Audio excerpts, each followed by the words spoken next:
Aiming a beam of moonlight at Llama's head makes their antlers grow taller, and if you get the angle just right, you can even get them to stab a piece of fruit that's too high to reach. What then? Oh, you get scolded. Oh, we kept in touch until a short while ago. I asked her to recommend some books for me to read to the Kuhenki. She sent a whole lot and even gave me detailed explanations about the inspiration and setting for each one. I asked her when I might be able to read a book she had authored herself, but then I suddenly stopped hearing from her. Perhaps she went off to write one. The Hydro Dragon who serves as the Udex of Fontaine? Another dragon who puts people in prison. I'm not sure I'd want to meet him. If we cross paths during my journey, I'll be sure to say hello. The first time I sang in the gardens of Zapoliarny Palace, the Tsaritsa happened to pass by. She stood there, silent and motionless, like a statue with no expression carved onto the face. For a moment, I felt as if she wanted to say something to me, but she never did. She seals her emotions beneath thick sheets of ice. The outside world sees but one side of who she is, that of the Tsaritsa. If the answers I sought rest on the moon, perhaps hers lie buried in snow and ice. He's quite the opposite of his code name, and that seems to be intentional. Although he's known as the Jester, his tone is stern and serious, and he speaks in confusing riddles. The mask he wears depicts a grin that mocks the world, but he himself never smiles. Many respect him, but just as many fear him. Is that too confusing? Well, you see, creatures accustomed to living in darkness will never choose to get close to the light. It's too dangerous, for light would only lengthen their own shadow. There was a time when the doctor took care of me, even claiming to think of me as his sister. It was only later that I discovered, the closer you are to him, the more freely he uses you. What's a little discomfort among family? We endure for each other, surely. That's how he thought of things, and I could tell he meant it. But I didn't want to have to endure. Expectations like that. They took me back to my first home, and the eyes staring up at me from beneath the altar, so full of greed.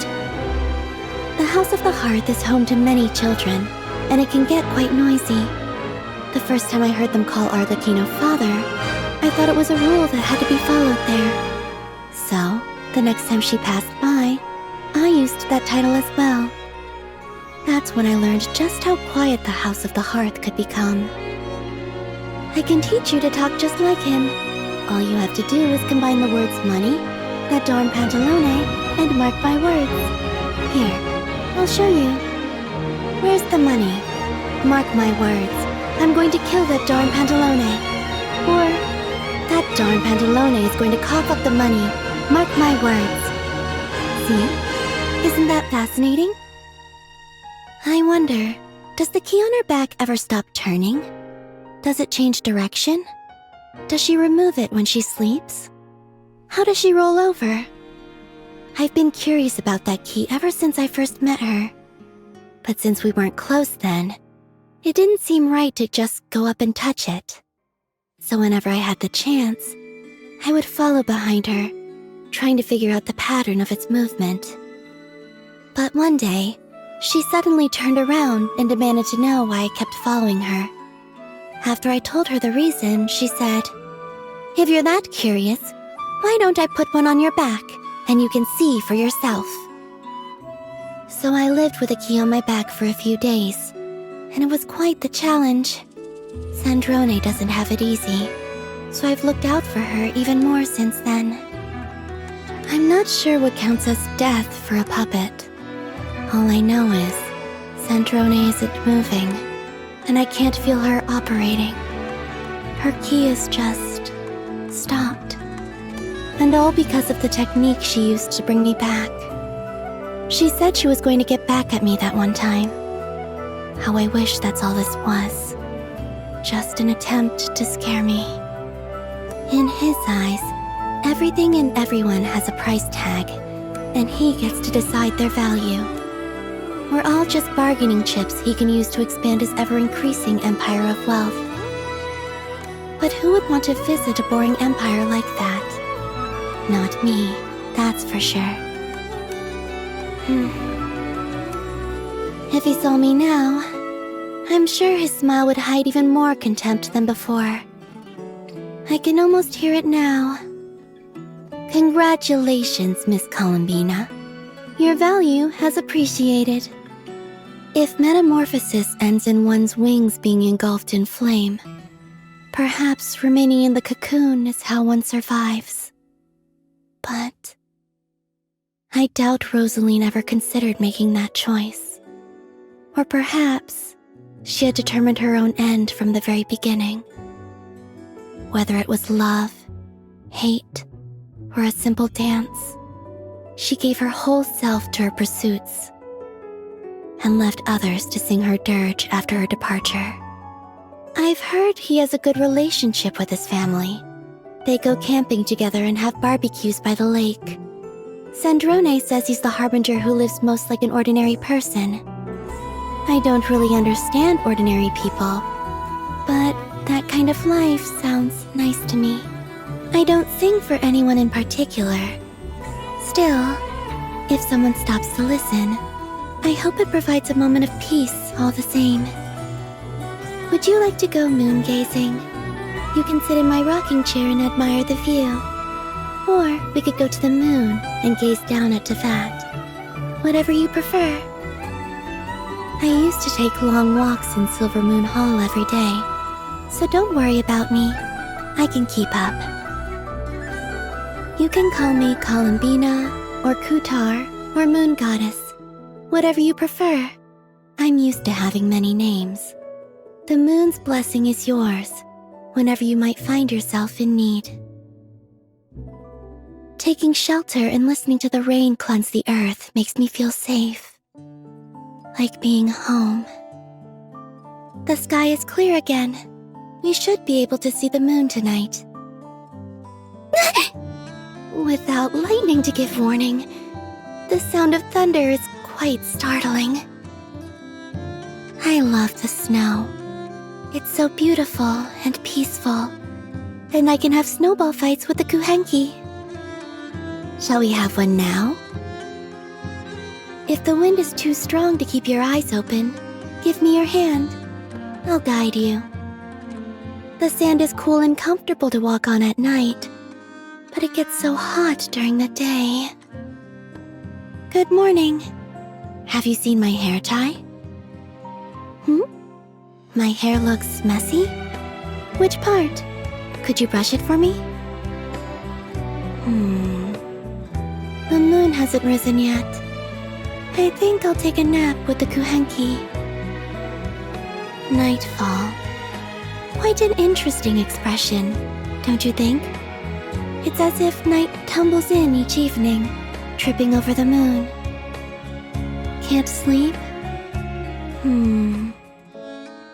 The Kuhenki have that problem too sometimes. When that happens, I usually sing to them or tell them stories. Would you like me to do that for you? I'm used to sensing things with Kuvaki. It reveals the truth of things better than seeing does. Still, curiosity does sometimes get the better of me, and I open my eyes to take a peek. That's the nice thing about having an eye mask with holes. I used to think I would forever be a stranger to this land, that the moon was my true home. Now, I have an additional place to call home, and both my homes are now closer by. I heard about you long before we met. Back when I was with the Fatui, I remember the other harbingers talking about your deeds. But you have so many titles, I fell asleep before they even got to your name. Could you give me some tips for traveling? Like, how to talk to people from other nations. I should focus more on fire building skills, hunting techniques, and transport? Couldn't I just use Kuvaki for all that? The three goddesses bestowed their powers upon me, which converged into a force that is both dazzling and gentle. Through it, I can feel their attachment to this place, and I can sense the hopes and wishes they offered to this world in their final moments. I will inherit their moonlight and use it to illuminate the world beneath the moon, the place we all call home. Back in Snezhnaya, being third of the Fatui Harbingers came with a lot of perks. I didn't need to purchase a ticket for the train or stand in line for the Korolievsky troupe. And when I dined at a restaurant, I could get reimbursed. That was a bit too complicated for me to understand, though, so I just tagged along with Xandrone or Arlecchino instead.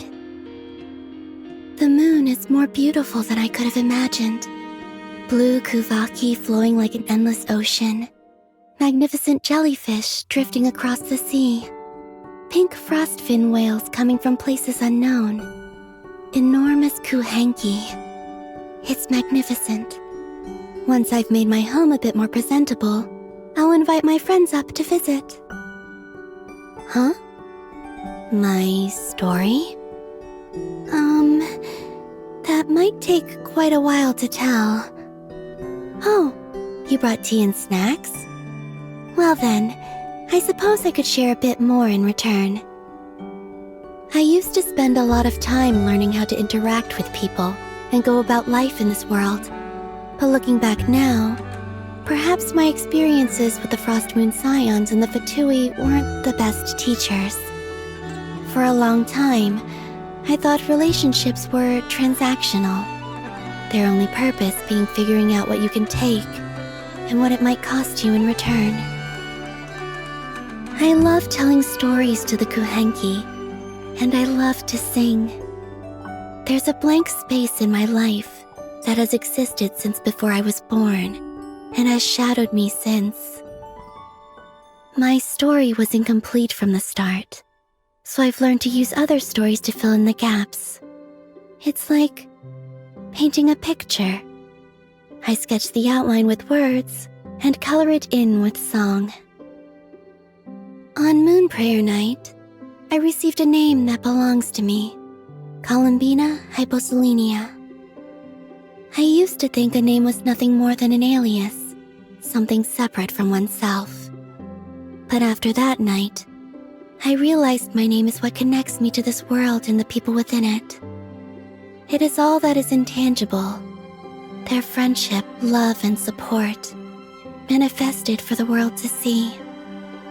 I will cherish it forever. My story is like an opera played in reverse. The ending came first, and I was left searching for the whys and wherefores. But if I could go back and do it all over again, I wouldn't change a thing. I quite like it as it is now. Without this journey, I never would have known that being born in Nodcry was my own choice. My friends never would have helped me connect with my true family. And you never would have followed Luanatar into Silvermoon Hall that night. My story would have been empty in a very different way. I don't like that version one bit. I like to go up to the moon and watch Tevat revolve in silence. It brings me peace. I wish I could take a stroll in Nasha Town like a normal person, but I keep getting recognized. Is it my outfit? Or the fact that I talk to the Kuhenki in town? Do normal people not do that? Fresh fruit and vegetables paired with fragrant bread. Oh, well, I suppose it is a bit plain, but I'm used to it. It's what the Frost Moon Scions gave me when I was first born in Nodcry. The little animals often shared their foraged berries with me too. I prefer food in its most natural state. It allows you to get a glimpse of the world as it's meant to be. Fire water and other strong spirits. Snezhnaya has a lot of drinks like that. I was there for a long time, but I never got used to them. The world starts to spin and you feel like your insides are on fire. I just don't understand why people enjoy that feeling. Unless... Do they want to float up to the moon too? More, please. Oh, was that all? I'll have to remember to save some next time. It's quite pleasant. I'll savor it beneath the moonlight. Oh, whenever Zandrone was mad at me, she'd give me things like this too. Your birthday is on the same day every year? Wow, that's easy to remember. Moon Prayer Night is held at different times each year, so I can only estimate my birthday by sensing the moon. A birthday is such a joyous occasion, isn't it? Everyone gathers to dance while people make delicious offerings to give you. Huh? Regular people's birthdays aren't like that? Gifts, cake, and friends? Oh, that works too. Let's invite your friends to celebrate. I can sing you a song, and we can even ask Malaus to paint a picture for you. By the eternal moon, the tides shall surge. By the frost moon, the night shall be illuminated.